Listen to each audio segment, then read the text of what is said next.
নন্দীগ্রামের দিকে নজর রাখবো, যেখানে সমবায় ভোটকে কেন্দ্র করে ফের তপ্ত হয়ে উঠল নন্দীগ্রাম। রানীচক সমবায় সমিতির নির্বাচন এবং তার আগেই রাতে সংঘর্ষ হয়।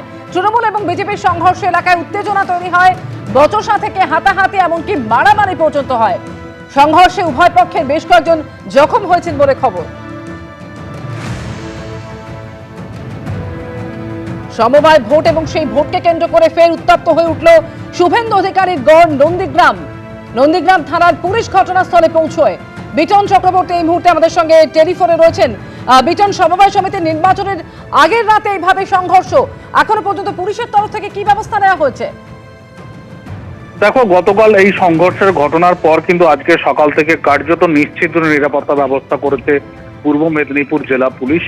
প্রচুর সংখ্যক সেখানে যেরকম ভাবে র্যাফের জওয়ানেরা রয়েছে, একই রকম ভাবে সশস্ত্র পুলিশও রয়েছে, এমনকি সিভিক ভলেন্টিয়ারও রয়েছে। এবং তুমি জানো, এই যে রানীচকের সমবায় সমিতির যেখানে ভোট চলছে, সেই ভোট কিন্তু সকাল 10টার সময় শুরু হয়েছে এবং 2টো পর্যন্ত সেই ভোট চলবে। তারপর কিছুক্ষণের বিশ্রাম, তারপর কিন্তু ভোট গণনা শুরু হবে। এর আগে একাধিক নন্দীগ্রামের বা বিভিন্ন সমবায় সমিতি নির্বাচনে যেটা দেখা গেছে যে কখনো সেটা ভোটের ফলাফল বেরোনোর পর বা কোনো কোনো সময় গণনার সময়ও কিন্তু বিভিন্ন রকম ভাবে সংঘর্ষের ঘটনা ঘটেছে। যাতে সেই রকম কোনো গন্ডগোল না হয় সেই জন্য কিন্তু প্রশাসনের তরফ থেকে বিশেষ ব্যবস্থা নেওয়া হয়েছে। যেরকম ভাবে তারা বিভিন্ন এলাকাতে বহিরাগত যারা রয়েছেন, মানে ভোটার নয় এমন এলাকার কাউকে কিন্তু এলাকাতে থাকতে দেওয়া হচ্ছে না। পুলিশ কিন্তু বিভিন্ন জায়গাতে টহল দিচ্ছে এবং কার্যত যে একটা সমবায় ভোট, সেখানে কিন্তু একেবারে সাধারণ ভোটে যেরকম আমরা চিত্র দেখি, সেই একই রকম ভাবে কিন্তু সেখানে পরিবেশ পরিস্থিতি দেখতে পাচ্ছি। এখনো পর্যন্ত কিন্তু গতকাল রাত্রির ঘটনার পর আজকে সকাল থেকে কিন্তু কোনো রকমের কোনো গন্ডগোল নেই। ভোট কিন্তু এখনো পর্যন্ত নির্বিঘ্নেই চলছে।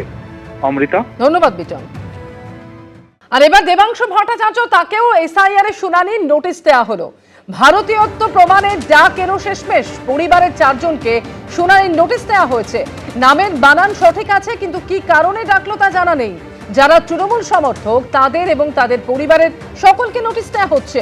এই নোটিশ পাঠানোর পিছনে বিজেপির হাত রয়েছে। নোটিশ পেয়ে সোশ্যাল মিডিয়ায় এই পোস্ট করেছেন তৃণমূলের সোশ্যাল মিডিয়া সেলের ইনচার্জ দেবাংশু ভট্টাচার্য।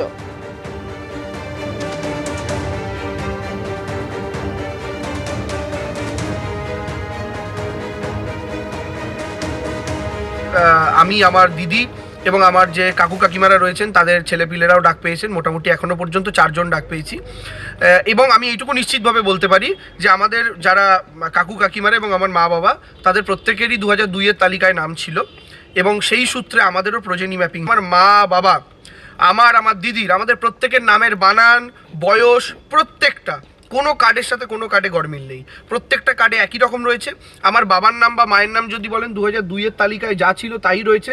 নামের বানান সঠিক আছে, ডেট অফ বার্থ ঠিক আছে। তাহলে কী কারণে ডেকে পাঠালো সেটা সম্পর্কে আমি এখনও নিশ্চিত নই। ভারতীয় জনতা পার্টি আর্টিফিশিয়াল ইন্টেলিজেন্সের মাধ্যমে সোশ্যাল মিডিয়া অ্যাকাউন্ট ট্র্যাক করিয়ে, সোশ্যাল মিডিয়া অ্যাকাউন্টের বিহেভিয়ার ট্র্যাক করিয়ে খোঁজার চেষ্টা করছে কারা তৃণমূল সমর্থক। যারা তৃণমূল সমর্থক খুঁজে পাওয়া যাচ্ছে তাদের তো বটেই, তাদের ফ্যামিলির লোকেদের কাছে নোটিশ পাঠানো হচ্ছে। এটার উদ্দেশ্য একটাই, যদি 10টা লোকের কাছে নোটিশ যায় তার মধ্যে যেন 8টা তৃণমূল সমর্থকের কাছে নোটিশ যায়, বাকি 2টো র্যান্ডামলি বিজেপি সিপিএম হোক। তাতে ভোট যদি বাদ যায় তাতেও যেন অধিকাংশ তৃণমূল সমর্থকই বাদ যায়। এবং এই কাজটা ভারতীয় জনতা পার্টি এআই এর মাধ্যমে করছে, করে সরাসরি নির্বাচন কমিশনের হাতে তথ্য তুলে দিচ্ছে এবং সেই অনুযায়ী নোটিশ এসছে। কারণ আমাদের কাছে যে নোটিশ আসা, সেটার কোনো লজিক্যাল রিজনিং বা কোনো লজিক্যাল ডিসক্রিপেন্সির কথা বলা হচ্ছে, কোনো লজিক্যাল কারণ থাকতেই পারে না। তাহলে শিশির অধিকারীর কাছেও যাওয়ার দরকার ছিল। এবিপি আনন্দ, এগিয়ে থাকে, এগিয়ে রাখে।